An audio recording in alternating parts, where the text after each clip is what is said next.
Hello, my name is CLSchrader, and the research question that guided my study is, what is the impact of an English language arts and reading and social studies integrated curriculum on the academic achievement of 5th grade students at John Tower Elementary? I became interested in this when I started learning more about the No Child Left Behind legislation. It began in 2002, and it ushered in an era of federally mandated high-stakes standardized testing. And because of this, there is increased pressure on teachers to produce high test scores at all costs. In fact, some teachers have resorted to teaching to the test, focusing on drilling strategies and rote memorization, instead of providing authentic experiences for students to relate meaningfully to the information. Consequently, this has led to a decrease in time dedicated to non-tested subjects, and conversely, an increase of time dedicated to those tested subjects. So we're seeing in schools that non-tested subjects like science and social studies and even fine arts are not being tested, therefore they're not being taught as much.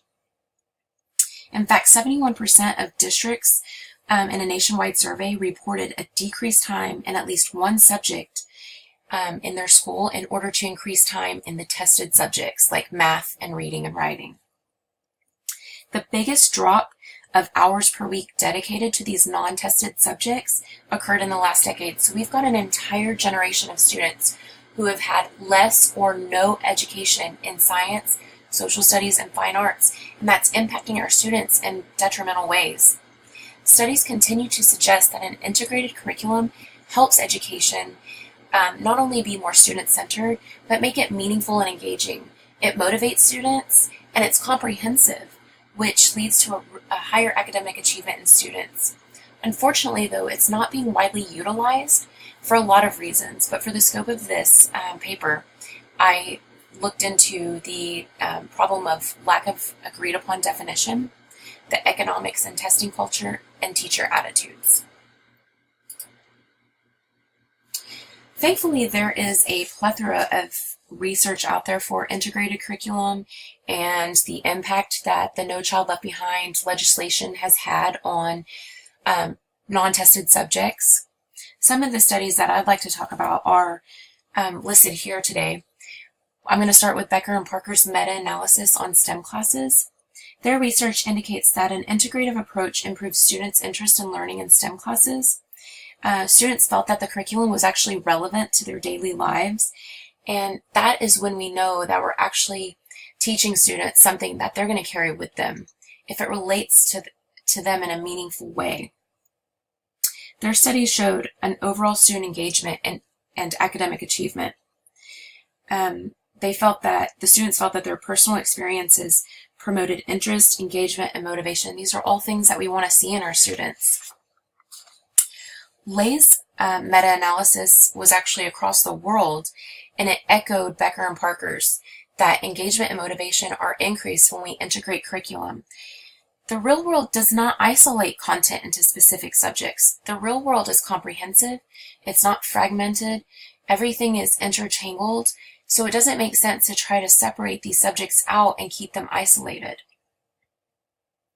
I really appreciate Catterall's study, and Harloff and Walker's study echo what Catterall discovered, but at-risk youth engaging in a curriculum that integrates the arts actually suggests that the achievement gap between low socioeconomic students and high socioeconomic students was closed. It was brought closer together.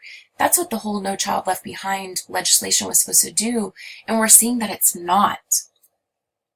But when we actually engage these students in the arts and science and social studies in meaningful ways, that is when we see that achievement gap start to close.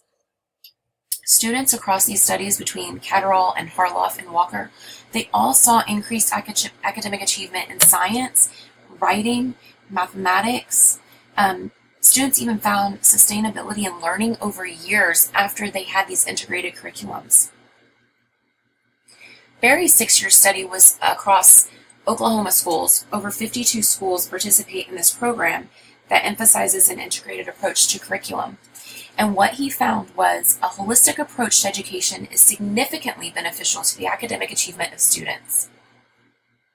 And just furthermore, Goldschmidt and Jung also evaluated outcomes with science content, vocabulary, reading, and writing, and they found after an integrated curriculum significant positive effects on the students in all of these areas.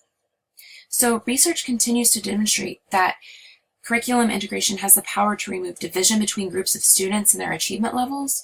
It can increase academic success and therefore lead to real-world success. It engages and motivates students and makes them feel that their education is worthwhile. And we know that culturally, especially in a lot of urbanized areas, people don't feel that education is worthwhile. So if we can do something to make students feel like they are going to be a success in the real world, why are we not doing that? And that's where the resistance comes in. And like I said, there's many reasons why this is resisted, but for the purpose of this, I'm going to just talk about the fact that there are so many words that describe an integrated curriculum, from transdisciplinary, interdisciplinary, multidisciplinary, fusion, contextualized instruction, parallel instruction, project-based learning, STEM, STEAM, thematic units. It's easy to see why teachers are confused or don't know how to appropriately integrate curriculum when it's being called so many different things. And I think that's where teachers have to come together and decide what their team is going to call it, what they're going to define it as, and how they're going to integrate it. We all know that schools face funding difficulties each year. In fact, despite adding about 850,000 new students within the last decade, Texas cut public education funding by $2.5 million. This inevitably leads to fewer students graduating, especially those from low socioeconomic backgrounds. We are not setting our students up for success. All we're doing is encouraging them to be a part of the economic problem of our nation. And a lot of this has to do with a mandated high-stakes standardized testing culture that we've created through this legislation.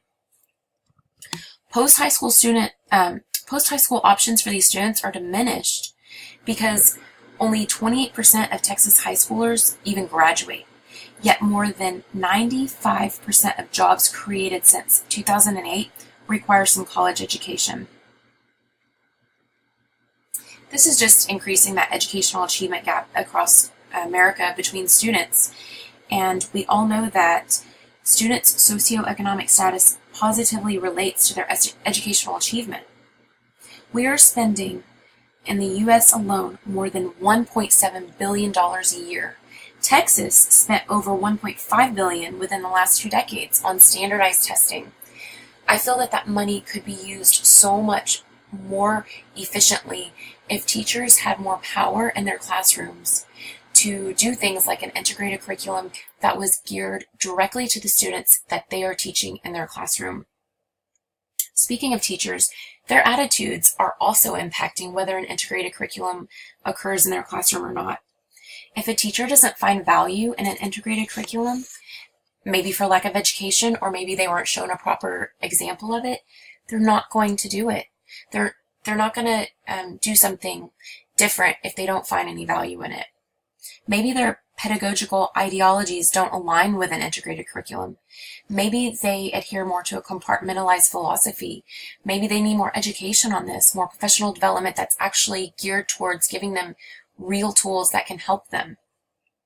And sometimes at the end of the day, teachers just have to do what the administration tells them to do.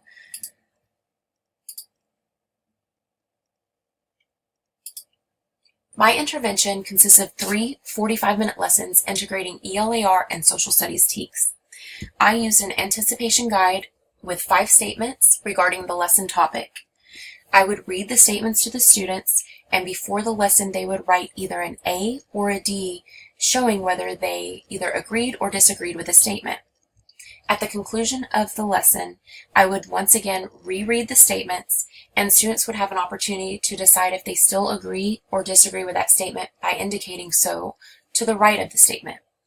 I collected these anticipation guides, and I went through and basically graded them to show whether the student was correct or incorrect before and after the lesson to see if they had growth, if they stayed the same, or if maybe they had increased misconceptions at the end of the lesson.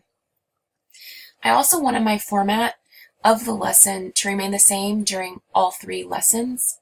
So I utilized Nancy Motley's talk, read, talk, write lesson format. And I think that really helped me stay within a uniform lesson format for my students each time, so that I was sure to dedicate an appropriate amount of time to reading, to writing, and to talking to incorporate those ELAR aspects appropriately. The rationale for the whole reason behind me even being interested in this began when I homeschooled my daughter in kindergarten. We were traveling in the United States in our van, and my sister was a teacher in Texas. She's the one who introduced me to the TEKS and kind of helped keep us on track. And I looked at the TEKS and I felt so incredibly overwhelmed, and I didn't understand how teachers got through all of them in 1 year effectively, in a meaningful way. And so it only made sense to me to integrate all of those TEKS as best I could, because that's how the real world works. Math is related to science, which is related to social studies, which is related to ELAR, which is related to the arts. It's all interconnected. And that experience really impacted how I look at education.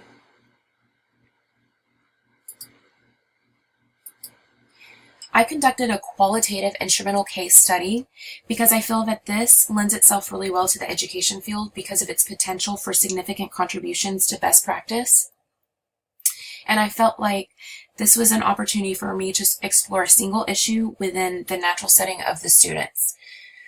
I conducted 3 lessons, 1 per week, so I was with the students for 3 weeks for the purpose of this research, but I was with the students probably 12 to 15 times over the course of this whole semester. So I got to know them, and I actually began to get to know them in a way that I could anticipate their needs and foretell things that might happen in the lesson, and I think that lent itself well to this research design. I also collaborated with a social studies and ELAR teacher over the course of this to make sure that I was working with the appropriate TEKS. My students were chosen out of convenience because I was assigned to a mentor teacher through my MSU Block B course. The first 2 lessons were with one set of students who historically performed lower academically. That was not supposed to happen. I was supposed to actually teach all 3 lessons with these students. However, an unexpected schedule change made me have to teach the 3rd lesson with a different set of students who actually historically perform higher academically. My demographics meet what the TA Texas report card for the school say: 55% Caucasian, 19% Hispanic, 13% African American, and 2% Asian. Over half of them are economically disadvantaged, and I did have 1 ELL student and 2 SPED students.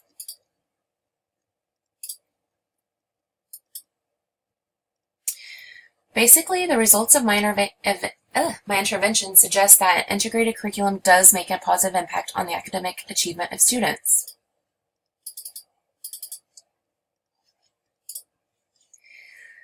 The student data for lesson 1 shows that 4 students had growth after the lesson, 6 remained steady in their knowledge, and 3 students exhibited more misconceptions at the end than at the beginning. 2 students after lesson 2 showed growth, 8 remained steady in their knowledge, and 2 exhibited more misconceptions at the end. And this was a different group of students. 5 showed growth after the lesson, 7 remained steady, and 1 exhibited more misconceptions. And this makes me wonder if my first 2 lessons were too challenging for the students that I had, because I had fewer who showed more growth after the lesson than I did for these students here. Which brings me to my conclusion. There are a lot of factors at play here. The student misconceptions. Did they really have misconceptions at the beginning of the lesson, or did they just guess and then they resolved that misconception, or maybe they were so confused at the end? Did my teaching pedagogy affect this? Could I have been more clear? Could I have scaffolded more? Could I have better understood my students to be within their ZPD? Those further investigations are what I would like to do to further address those other factors.